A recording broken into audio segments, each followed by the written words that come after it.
తెలుగింటి రుచులు వారికి స్వాగతం సుస్వాగతం. మీరు ఇలాంటి తెలుగు రుచులను మా వనితలందరికీ అందజేసినందుకు మీకు ప్రత్యేక ధన్యవాదములు. నా పేరు సోమశెట్టి లక్ష్మీరాజ్యం, కనిగిరి, ప్రకాశం జిల్లా. నేను వనితా క్లబ్ మాజీ ప్రెసిడెంట్గా ఉన్నాను.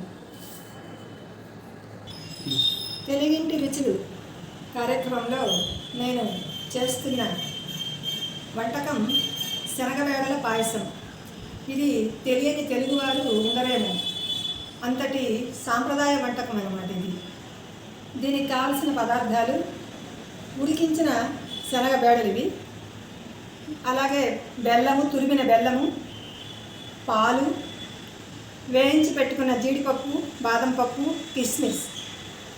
ఇవి బియ్యం 2 hours నానబెట్టి మిక్సీకి వేసి వడగట్టుకున్న బియ్యం పిండి పాలు అన్నమాట.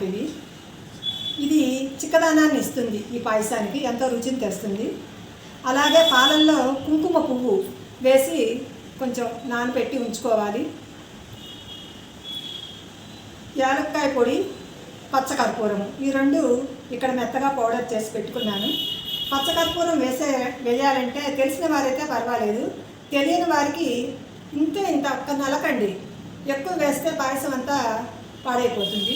కొంచెం వేసుకోవాలి, దాని రుచి అద్భుతంగా ఉంటుంది. కుంకుమ పువ్వు, పచ్చకర్పూరము, యాలక పొడి ఇవన్నీ వేస్తే మంచి రుచి వస్తుంది. తయారు చేసే విధానాన్ని చూద్దాం. మళ్ళీ కావలసిన ఇంగ్రీడియంట్స్ అన్నీ చూపించాను కదండి ఇందాక. ఇప్పుడు స్టవ్ వెలిగించుకొని ఒక పాత్ర పెట్టేసుకొని అందులో ఉడికించిన శనగపప్పు వేసుకున్నాము, అలాగే బెల్లం వేసుకున్నాము, కొంచెం వాటర్ వేసుకొని కొంచెం ఉడుకుతూ ఉందండి. ఇప్పుడు మనము ఈ పేస్ట్ చేసిన బియ్యం పిండి ఉండగట్టకుండా బాగా టకటక ఉడికేలాగా ఉడికించుకోవాలి. దీంట్లోనే ఉంటుందండి ఈ టేస్ట్ అంతా కూడా. చిక్కదనం కానీ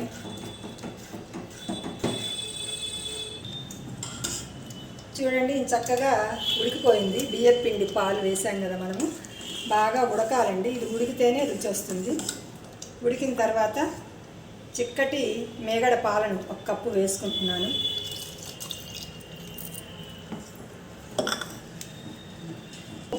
పాలల్లో నానబెట్టేసుకొని ఇలా వేసుకుంటే మంచి రుచిని కలిగిస్తుంది. ఇది పాలు వేయటం అయిపోయిందండి. వేయించుకున్న జీడిపప్పు, డ్రై ఫ్రూట్స్ వేసుకున్నాము. తర్వాత యాలక పొడి, పచ్చకర్పూరం వేసేసుకొని మన సాంప్రదాయ వంటలు ఏది చేసినా పాయసం వేసినప్పుడు లవణం అంటామండి. కొంచెం లవణం వేసుకుంటే అది ఇంకా అద్భుతంగా ఉంటుంది. పెద్దలు చెప్తారు ఇలాగా వేసుకోమని. ఇంతటితో ఈ తెలుగింటి సాంప్రదాయ శనగబేడల పాయసం పూర్తయిందండి. గుమగుమలాడే శనగబేడల పాయసం రెడీ అయిందండి. దీనికి కాంబినేషన్గా వట్టిపప్పు, నెయ్యి, వడ కలిపి తింటే ఇంకా చాలా అద్భుతంగా ఉంటుంది. 1 కప్పు తింటే పొట్ట లైట్గా, మనసు నిండుగా. 2 కప్పులు తింటే గుర్రు. టేస్ట్ చూద్దామా అందరం?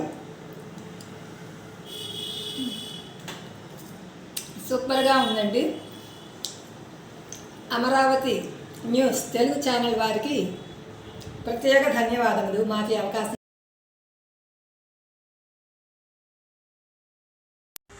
అమరావతి న్యూస్ యూట్యూబ్ ఛానల్ని లైక్ చేయండి, సబ్స్క్రైబ్ చేయండి, మీ స్నేహితులకి షేర్ చేయండి.